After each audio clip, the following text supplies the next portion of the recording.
What would you do if you lost everything? It's a question we've all pondered, a hypothetical scenario played out in the safety of our minds. But for Titan of industry, Arthur Vance, this question became his startling reality. Not through a market crash or a corporate takeover, but by a simple, profound twist of fate. The day began like any other in his penthouse suite, overlooking a city that seemed to bend to his will. A custom-tailored suit, a watch worth more than a house, and a schedule packed with high-stakes meetings. But as his hand reached for the familiar supple leather of his wallet, he found only empty space. A frantic search of his pockets, his briefcase, and his pristine apartment yielded nothing. No credit cards, no identification, no access to the billions that defined him. All he had was a crumpled $10 bill and a few stray coins he'd found in a forgotten jacket. The city, once his kingdom, was now an intimidating maze. The game had changed, and for the first time in decades, Arthur Vance was powerless. Stripped of his usual armor of wealth, Arthur stepped out onto the bustling streets. Not as a magnate, but as an anonymous face in the crowd. His chauffeured Rolls-Royce was an impossible dream.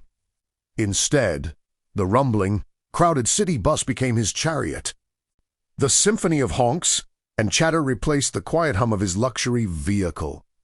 At lunchtime, the Michelin-starred restaurant where he had a permanent reservation was replaced by a humble street vendor. The tantalizing aroma of grilled hot dogs, a scent he hadn't truly noticed in years, drew him in. As he paid with a few precious dollars, he sat on a park bench. The simple meal tasting more satisfying than any complex entree he could remember. He watched the diverse tapestry of humanity pass by the hurried student, the laughing couple, the tired construction worker. These were the people who lived in his city, people he had only ever seen as data points on a spreadsheet. As the afternoon sun began to dip, casting long shadows across the concrete, Arthur found himself with just a single dollar left. He was tired, humbled, and strangely serene. Near a subway entrance, he saw a young woman sitting on the cold ground, her head bowed over a worn-out sketchpad. A small, handwritten sign beside her read, "Art supplies needed. Anything helps." Her drawings were intricate and full of life, a stark contrast to her somber expression. In that moment, Arthur saw not a beggar, but a fellow creator, someone with a passion struggling against circumstance. He walked over the clink of his expensive shoes sounding foreign and out of place. He placed his last dollar into her small collection tin.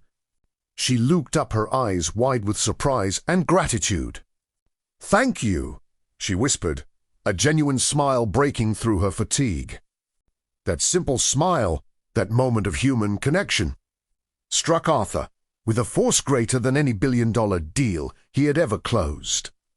That evening, when his staff finally located him, frantic with worry, they found a different man.